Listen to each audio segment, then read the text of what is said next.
¿Qué tal amigos? Nuevamente Rafael Montesinos en este su canal El Mensaje de la Biblia. En el programa de hoy estaremos haciendo un comentario sobre Juan capítulo 1 y versículo 18 y las dos variantes principales, monogonés teos y monogonés huios. Me enviaron un video el otro día, lo más interesante. En ese video esta persona estaba aludiendo al comentario textual, al comentario crítico del Nuevo Testamento de Metzger en español. Entonces él leyó que con la adquisición de los manuscritos P66 y P75, ambos los cuales leen Theos, son un apoyo externo a esta lectura que ha sido notablemente fortalecida. Así que según Metzger, en su comentario crítico textual del Nuevo Testamento, la lectura monogenes teos es más aceptable. Pero entonces esta persona en ese video leyó en la parte de abajo un comentario que Metzger pone aquí entre corchetes. Y entre corchetes él dice que es dudoso que el autor haya escrito monogenes teos, lo cual puede ser una transcripción, un error transcriptivo primitivo en la tradición alexandria. Entonces él dice, se da cuenta, los trinitarios están equivocados, las Biblias trinitarias están equivocadas, son falsas, no sirven, y empieza a hacer todo un espectáculo con las Biblias que dicen monogenes teos, que lo traducen como único hijo que es Dios, o como Dios engendrado, y otras posibles traducciones. Lo que esta persona no me está diciendo es que, por ejemplo, en su Biblia, en la traducción del Nuevo Mundo, en Juan capítulo 1 y versículo 14, mira lo que dice, y se lo voy a leer aquí rapidito. La traducción del Nuevo Mundo, en Juan 1.14 dice, Juan 1.18 mejor dicho, Juan 1.18. A Dios ningún hombre lo ha visto jamás. El Dios unigénito, escuche bien, el Dios unigénito que está en la posición del seno para con el Padre, es el que le ha explicado. O sea, esta persona dice, las Biblias de la cristiandad, las Biblias trinitarias están equivocadas, porque en vez de escribir hijo unigénito o único hijo, escriben único Dios o Dios unigénito, o el único hijo que es Dios.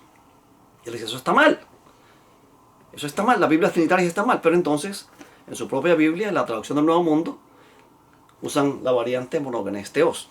No solamente eso, aquí ellos también publican, la Watchtower publica, The Kingdom Interlinear Translation of the Greek Scriptures, la traducción interlineal del reino de las escrituras griegas. Este es el manuscrito de Westcott y Hort. Y entonces en Juan 1.18, aquí el texto bien claro dice monogenes teos, ahí se lo subrayé en amarillo. Y entonces al margen, entonces encontramos acá que la Biblia de Dios en inglés dice the only begotten son, el único hijo engendrado. Entonces, por lo tanto, el apoyo textual que tiene esta traducción monogenes teos está en los manuscritos antiguos, pues está apoyada por la versión Nuevo Mundo y por la traducción interlineal de Westcott y Hort, que la Watchtower también publica. Así que no entiendo el issue de esta persona de burlarse de las Biblias trinitarias, porque usan o traducen de monogenes teos y no de monogenes huios. Aquí tengo un par de libros que quiero compartir con ustedes. Este es la interpretación del Evangelio de Juan de Lenski, una persona muy especializada en las lenguas, y él hablando sobre Juan 1.18 dice, la cuestión de la lectura verdadera no es más cuestionable. Es monogenes teos y no es monogenes huios o homonogenes sin un sustantivo, porque eso hay por lo menos 4 variantes. Estas son las 2 variantes más importantes que permean la mayoría de los manuscritos. Pero la evidencia textual más fuerte, más sólida, es para monogenes teos, no para monogenes huios. Otro erudito,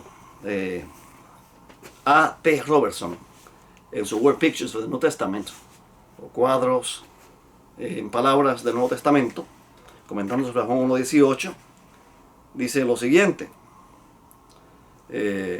Dice también, pero en los mejores y más antiguos manuscritos, Aleph, B mayúscula, C mayúscula y L mayúscula, se lee monogenes theos, que es definitivamente el texto verdadero. Así que entonces, con esto pues damos por solucionado este problema. Esta persona, y yo entiendo que uno no debiera burlarse de las cosas que otros escriben y que otros dicen, debemos de aprender a diferir con respeto. Yo no puedo pretender que todo el mundo crea como yo, que todos creen como yo creo. Hay personas que creen diferentes. Por ejemplo, dos doctores hablan sobre cómo curar el cáncer, cómo tratar el cáncer, y estos dos doctores o tres o cuatro doctores posiblemente tengan diferentes ideas de cómo curar el cáncer y usan diferentes medicamentos, diferentes técnicas. Ellos no se ponen a pelear. No, tú estás mal, no, tú eres del diablo, no, tú eres un pervertido. Y se insultan como hacen muchos cristianos cuando dialogan por estos medios sobre la Biblia. Entonces ellos dialogan no para aprender, no para compartir ideas y nutrirse mutuamente, sino para pelear. A ver quién aplasta a quién. Y en este programa no nos prestamos para eso. Aquí cuando hacemos alusión a diferentes religiones, no lo hacemos ni para burlarnos, ni para criticarlos, ni para decirle que son hijos del diablo, sino para comparar, para analizar, para aprender, para conocer qué cree cada cual y así comprar y usted esté mejor equipado para tomar una decisión. ¿Por qué creemos que monogenes theos es mejor que monogenes huios, que es más aceptado, que tiene más apoyo en los manuscritos? Porque ya lo hemos dicho, hemos dado la evidencia. Pero la evidencia interna del mismo capítulo así lo exige. Por ejemplo, en Juan capítulo 1 y versículo 1 dice, en el principio era el verbo. Esta palabra logos también significa palabra, podría decir era la palabra. Y el verbo era con Dios y el verbo era Dios. Así que ya Juan comienza el capítulo 1 de su evangelio estableciendo que lo que es el Padre lo es también el Hijo, Dios. O sea, aquí esta expresión kai theos en hologos, que es la tercera cláusula de Juan 1.1, es muy interesante porque separa a theos sin artículo de theos con artículo para implicar que hay dos personas. Porque el otro día también hablaba con una persona que me decía, Rafael, el Padre y el Hijo son la misma persona. Juan 1.1 dice que no. Establece que el verbo estaba en el principio, que existía en el principio, que cuando todo dio comienzo y el verbo existía, y que el verbo estaba con Dios. Usa un imperfecto, estaba. Este estaba, pues es un estar continuo que no tiene principio ni tiene fin. Y por eso personas como A.T. Robertson y otros establecen que habla de la eternidad del verbo, porque cuando todo dio comienzo y el verbo estaba allí. Nada de lo que se ha hecho fue hecho sin la presencia del verbo, sin la participación del verbo, según Juan capítulo 1 y versículo 3. Pero entonces dice que el verbo era Dios. Esta expresión, el verbo era Dios, es bien interesante, porque aquí el artículo lo lleva logos, el logos, no Dios. Y por lo tanto el artículo designa quién es el sujeto, y el sujeto es el logos. Theos es lo que se dice acerca del logos, que era Dios, que era de naturaleza divina, igual que el Padre. Y lo que Juan está diciendo es, lo que es el Padre, lo es también el Hijo. Eso es importante que lo entendamos así. Luego, en el versículo 14 dice que el verbo se hizo carne, estamos en Juan 1.14, y el verbo se hizo carne y habitó entre nosotros, y contemplamos su gloria, como del unigénito del Padre. Hay que usar la palabra monogenes del Padre, lleno de gracia y verdad. ¿Qué significa la expresión monogenes? Monogenes. Pues monogenes es una palabra compuesta de dos palabras. Entonces, puede significar único engendrado o puede significar único en su clase. Tiene esas dos acepciones y en la Biblia tenemos amplia evidencia para ello. Pero vamos a leer en Juan 1.18 primero, antes de irnos a ver qué significa monógenes en el Nuevo y en el Antiguo Testamento. En el 18 dice, a Dios nadie le ha visto jamás. En este caso está haciendo referencia al Padre, nadie le ha visto jamás. El Dios único, el monogenes Theos, monogenes único, el único Dios o el Dios único, que está en el seno del Padre, Él le ha dado a conocer. Juan está diciendo, y esto lo escribió en la década de los 90, mucho después 60 y pico años después, posiblemente después de la ascensión de Jesús, él dice que el monogenes Theos, que es Jesús, el único hijo, que es Dios, está en esos momentos en el seno del Padre, está en el regazo del Padre, está en el lado del Padre. Ahora, este versículo establece la divinidad y deidad de Cristo.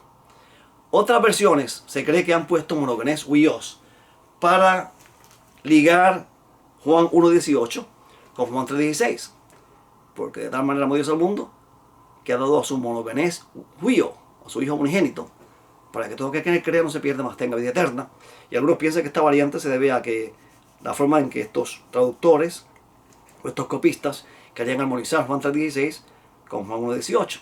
Pero el problema es que Juan 3.16 está bastante alejadito del capítulo 1. El contexto inmediato del capítulo 1 establece que el verbo era Dios, porque algunos objetan que el verbo sea llamado Dios. Dicen, el verbo no es Dios. La cosa es que cuando la Biblia dice en Juan 1.1 que el verbo es Dios, no está diciendo que Dios es el Padre. Jamás. Porque el verbo estaba al lado del Padre, junto al Padre, prostonteón, frente al Padre. ¿Ok? Entonces, y el verbo era Dios. O sea que lo que era Dios, lo era también el verbo, por si acaso. Eso es lo que dice Juan 1.1. Entonces, en el 18 vuelve Juan y recalca lo mismo otra vez. A Dios nadie le ha visto jamás. Es más, en un próximo estudio vamos a demostrar que ese Dios, ese Jehová, ese Yahweh, que se manifestaba en todo el Antiguo Testamento y que lo vio Moisés, y que lo vio Manoah, y que lo vio su mujer, y que lo vio Isaías, no era otro que Cristo. Porque al Padre nadie le ha visto jamás. Pero eso hablaremos en un próximo programa. Esté muy pendiente. Así que entonces, Juan establece claramente en este capítulo 1 la divinidad del verbo. Lo iguala con el Padre. Simplemente el verbo fue hecho carne. El verbo tomó naturaleza humana. Se hizo menor que los ángeles. Se sometió a la voluntad del Padre. Le fue preparado un cuerpo. ¿Por qué? Porque según Hebreos 9:14, en los tiempos eternos, Cristo, el Cristo preexistente, se ofreció su sangre, ofreció su vida por la humanidad, por la raza caída. Antes de crear, este arquitecto maestro ofreció un plan de emergencia, por si acaso algo salía mal en la creación con la raza humana.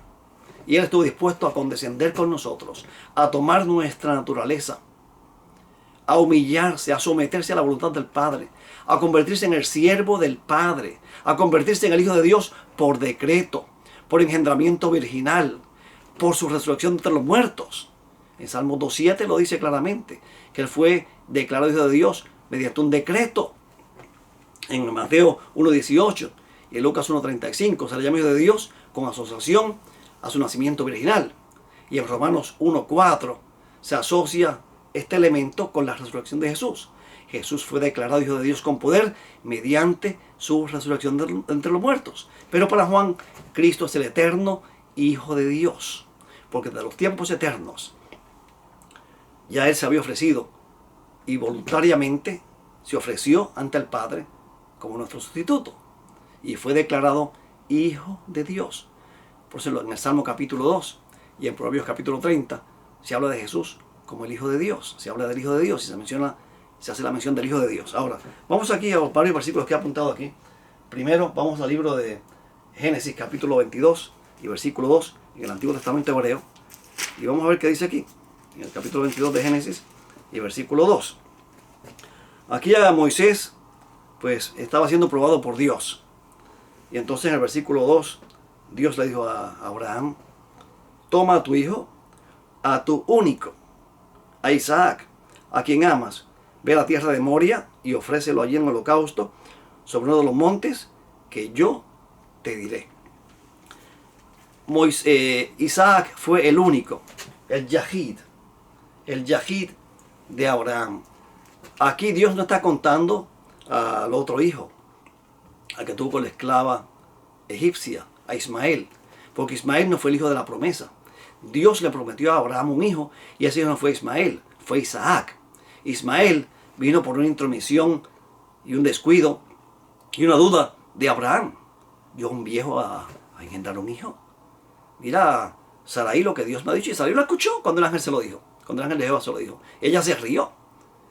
Por eso le pusieron el nombre al hijo de ellos, el nombre de Isaac, que en hebreo significa risa. Porque ellos se rieron, Sarai se rió de esa promesa que Dios le hizo a Abraham, de que daría a luz un hijo en su adultez, cuando ya ella estaba menopáusica prácticamente, por ahí por los 90 años, cuando ella no daba luz, y menos cuando le había pasado la costumbre de las mujeres, como dice la Biblia.